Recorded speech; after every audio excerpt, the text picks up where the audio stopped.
The idea was pretty straightforward. There's this iconic American brand called Scout. 50 years ago, they were everywhere. That's what Fort Wayne was known for. The whole plant, the Scout and Harvester itself, employed over 10,000 people. Due to a host of reasons, this brand went out of business. Today, Scout is a dream to reverse that wrong. It would be so good to see this vehicle come back. But it was always much more than just a product. It's about America, and it's about what we want to build with the company and what that's able to do for generations. Let's bring this magical brand back to life.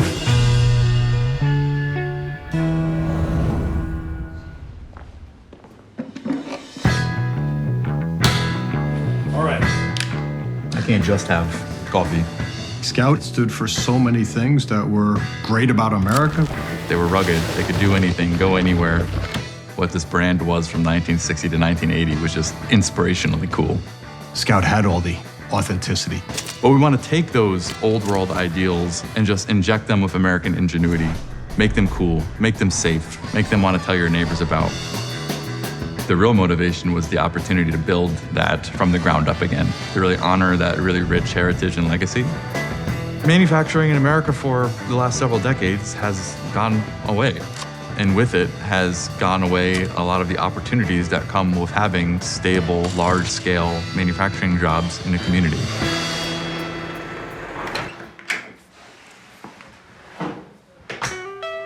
$10,000 people really impacts you. That's why it was so important to the town of Fort Wayne. My dad worked there for like 40 years as he started in 1928. After I got out of the service, my father said, why don't you come over and apply there? I hired in May of 1965, and the Scouts would have been about 4 years old. I was a supervisor for a big gang of electricians, plumbers, and I just loved it. And all the people that worked on it, the people, I mean, farmers and city folks and everybody, they're very, very proud of it. They closed in 81, and all of this it was gone. It was quiet. When these factories close and these jobs go away, gyms go away. And a lot of people like gym go away. And I think that's something we have to be profoundly focused on in this moment. I think people really feel like this sense of personal connection and motivation to bring back Scout the right way.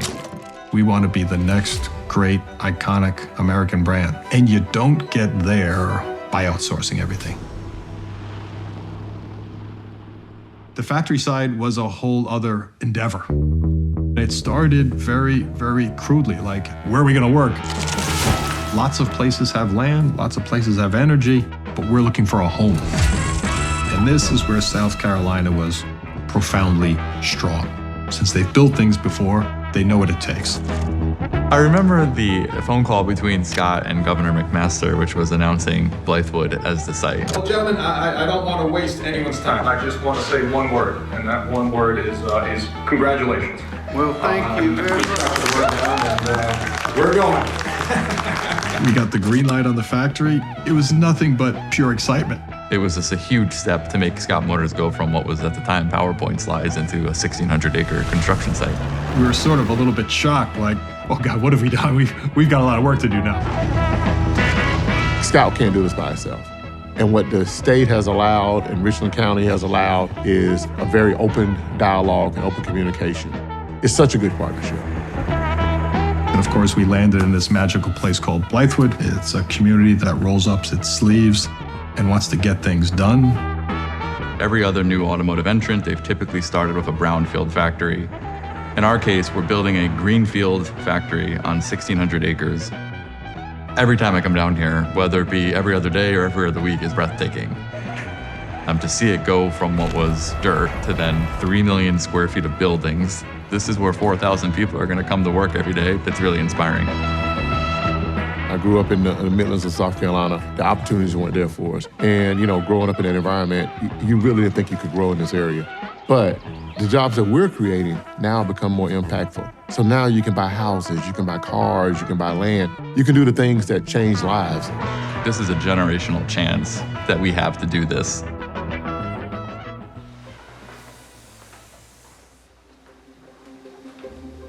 we moved here to South Carolina. I saw it in the paper. Scouts coming back. Oh my God, this is fabulous. Jim, hi, good to see you. Good to see you. And we're excited that we, in this case, can show an employee that was with Scout many, many years ago what we do now, coming from Fort Wayne and seeing what we're doing here in the Midlands now. I think it must be amazing to see what the evolution of a production process for one single brand, for one single car could be. He worked at the factory for over 15 years. His father worked at the factory, and that is America at its best. You had communities, you had people who well compensated the communities and did great things. We have a responsibility to do the right thing. We have to provide real, sustainable jobs with real, sustainable wages, with real, sustainable benefits, all encapsulated around respect. So it's a simple premise.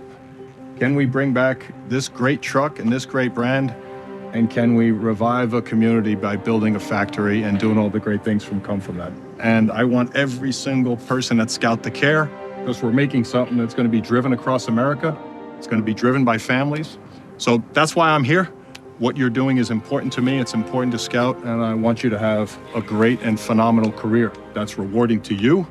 And of course, rewarding to your families that you have to look after and to provide for. I came here to make something great for America. Same page. Appreciate being here. Thank you. You have a great team that you assembled here, and these guys are phenomenal. I wanted a chance to start over again. Beautiful. Thank you for the opportunity and bringing Scout here to Blythewood. You could see that the whole neighborhood was like this, that everybody worked at these factories. Those people were very, very good people, and they were very skilled. They were just good people. And now see it again, it's wonderful. We're going to treat each other with respect, and I think it's very clear. Let's just get this done. I really appreciate it, and absolute pleasure to meet each and every one of you. Thank you very much.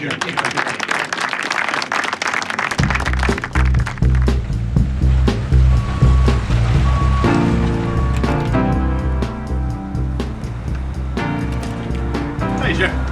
Scott Keel, pleasure to meet you. Nice to meet you. Thank you so much for joining us. What a magical coincidence. You worked at the plant in Fort Wayne, and then you moved right to where this setup's happening. I couldn't believe it, but I spent 14 years there. My dad did 38.8. So we started building.